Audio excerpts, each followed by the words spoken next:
Welcome back into the Sports Source. This segment of our show is brought to you by A.G. Hines Company. As summer winds down and weather starts to cool, thank goodness, now is the time to finish the home improvement project that you've been working on. A.G. Hines Company has the materials you need, the tools you need, at better prices than anybody else will deliver. Not to mention the fact they're going to give you instructions like you wouldn't believe. You know, you don't just have to go buy this thing, read the back of it, and go, all right, I guess I do this, I do this. They are, 100 years, they've been the masters of customer service. You give them a call and say, look, I'm doing this and that. How do I do this? They'll step you through it. They're fantastic. They're good people. A.G. Hines Company right in downtown Knoxville, 100 years is how long that business has been in business. All right, a bit more. Let's race through some topics here because we went over in that first segment. Harrison Bailey. Everyone was surprised to find that he hadn't been out there at practice so far this week. The reason was quarantined. No word on whether or not that was quarantined because he had COVID, quarantined because he was simply contact tracing because somebody else might have had COVID. Thoughts, David? I know you've got a little info on that. Yeah, so he did not test positive for COVID-19. He'll be back at practice very, very soon. You can read more about that at The Athletic later this week. But I think Tennessee at this point, you know, they're trying to do the right things and trying to follow contact tracing. And that's sort of, you know, what ended up with him in quarantine and sort of what that's been like has been an interesting experience for him for sure. Okay. I'm sure that would be frustrating for any player. Yeah, it is. Yeah, and he's a guy that lost the spring, which he thought he was going to have. Mm-hmm. So he's had a tough offseason in terms of the opportunity that was taken away. Yeah, and it really was the opportunity that was right. taken away. I don't think he was going to come in here and beat out a 15th-year senior like Garantano, but at the same time, you'd like the shot. If you're an 18-year-old kid, you think you got that shot. Right. You'd like to take it. Other freshmen who are looking good so far. Jalen Hyatt has been getting a lot of hype at receiver. All the freshman receivers have been getting some hype. Anybody else that you're hearing or you think needs to be mentioned here? Freshmen who are popping. Nobody's been. It's been so early. Nobody's been real gung ho on throwing names out there yet. Okay. So we'll see. Compliments to T. Hodge, which I would mention because you look for somebody bigger in the backfield. Tim Jordan could have been a physical runner for them, but again, that's still to be determined. We know they need help in terms of depth in the offensive backfield. All right, Tennessee brought back, do you have somebody? Yeah, I was just going to mention Keyshawn Lawrence. Jeremy Pruitt talked about him just a little bit. He didn't go over the top with his compliments of him, but he's another guy to watch. I have the highest expectations of him on that side of the ball amongst the freshmen. The fact that he didn't go over the top, that tells you he's not selling it. J.J. Peterson was shifted from inside linebacker to outside linebacker, most likely as a response to the fact that Jeremy Banks has finally been brought back on the team officially, and he is at inside linebacker. So you don't have tons of depth there in terms of proven people.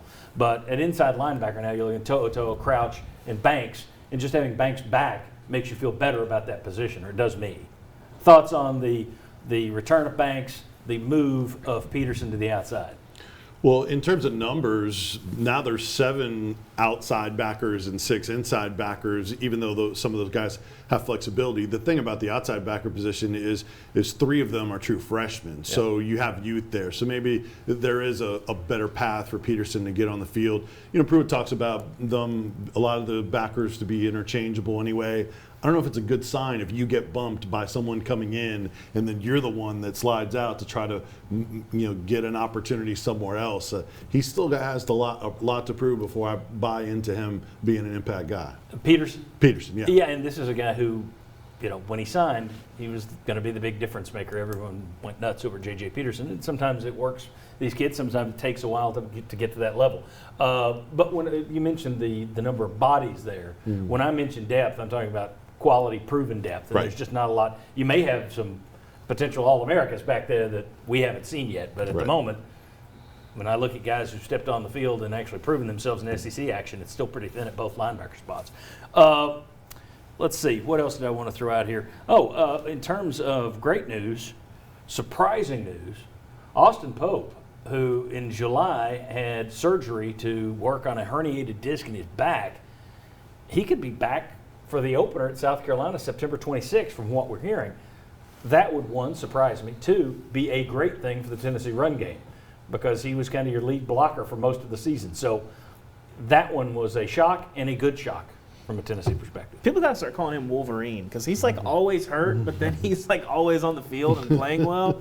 I mean, it's crazy. I think there was some questionableness of what that back surgery meant for his future, but for him to be back week 1, that was not something I heard. Right. I mean, no one said what exactly the prognosis was, the timetable was, but when you hear surgery in July, I did not think back before October.